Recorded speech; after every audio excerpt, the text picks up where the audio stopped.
எதிர்கால நிலைப்பாடு. உங்க கேள்வி எங்க சுத்தி என்னத்துக்கு வர்றீங்கன்னு எனக்கு புரியுது.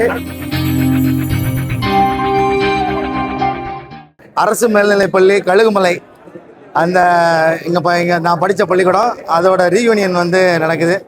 ரொம்ப கிராண்டாக நடக்குது. நீங்கள் இதோட விஷயம்லாம் பார்த்துருப்பீங்க. இந்த நேரத்தில் வந்து இது இவ்வளோ பெரிய கிராண்ட் ஆகிறதுக்கு காரணமான என்னுடைய நண்பர்கள் எல்லாருக்கும் நான் நன்றி சொல்லிக்கிறேன். நான் கேட்ட உடனே எந்த மறுப்பும் தெரிவிக்காமல் எல்லாருமே வந்து சப்போர்ட் பண்ணி வீடியோ போட்டு இவ்வளோ பெரிய அந்த ஒரு சாதாரண நிகழ்வாக இருக்கிறத இவ்வளோ பெரிய நிகழ்வாக மாற்றின என்னுடைய நண்பர்கள் எல்லாருக்குமே நான் நன்றி தெரிவிச்சுக்கிறேன். அதே மாதிரி இந்த நிகழ்ச்சி ஏற்பாடு செஞ்ச எங்களோட சீனியர் அண்ணங்கள் எல்லாருக்குமே இந்த நேரத்தில் நான் ரொம்ப நன்றி தெரிவிச்சுக்கிறேன். ஏன்னா அவர் அரசு பள்ளியில் படித்து நம்ம ஒரு இடத்துக்கு இந்த பள்ளிக்கூடத்தில் படித்தீங்கன்னா நிறைய பேர் வேறு வேறு துறையில் பயங்கரமாக சாதிச்சிருக்காங்க. நான் தெரிஞ்ச முகன்றதுனால உங்களுக்குலாம் தெரியுது. ஏன்னா எங்கள் கிளாஸில் படித்தவரே வந்து ஜட்ஜாக இருக்காப்புல. அப்புறம் வந்து இந்த அவனை சொல்லக்கூடாது, ஒருத்தர் தாசில்தாராக இருக்கார், அவர் என்னாருன்னு காமிச்சிடக்கூடாது. ஏன்னா மீடியாவில் அவங்களுக்கு பெரிய பிரச்சனை இருக்குது. ஒருத்தர் வந்து உளவுத்துறையில் வேலை பார்க்குறாரு.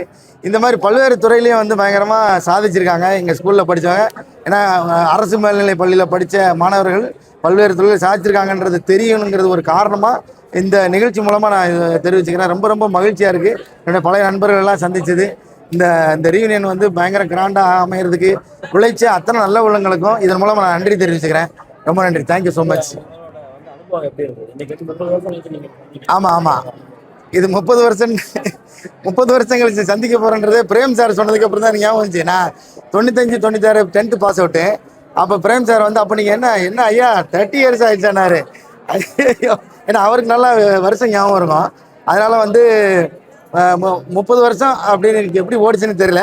ஆனால் இப்போ இந்த ஸ்கூலுக்குள்ளே வரும்போது நமக்கு அந்த பழைய ஸ்டூடெண்ட்டாக இருக்கிற ஞாபகம் தான் இருக்குது. ஏன்னா முதல்ல இந்த ஸ்கூலில் வந்து கிடைச்ச கைத்தட்டல் தான் வந்து என்னை அடுத்தடுத்த கட்டத்துக்கு உத்வேகமாக என்னை தள்ளிவிட காரணமாக இருந்துச்சு.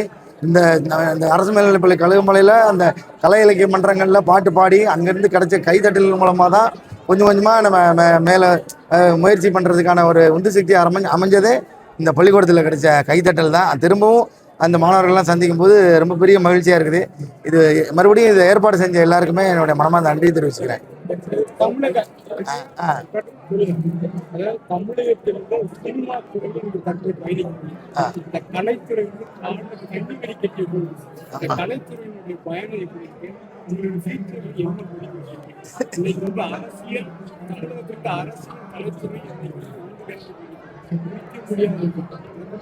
இன்னைக்கு காலங்காலமாகவே நம்ம தமிழக அரசியலும் சினிமாவும் பிரித்து எடுக்கவே முடியாது.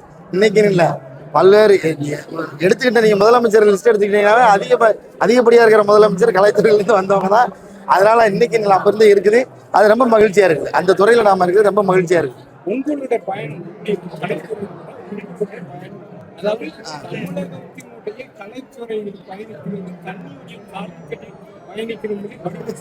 இல்லை கன்னி வெடியை விடவே மாட்டேங்கிறார் அண்ணன்.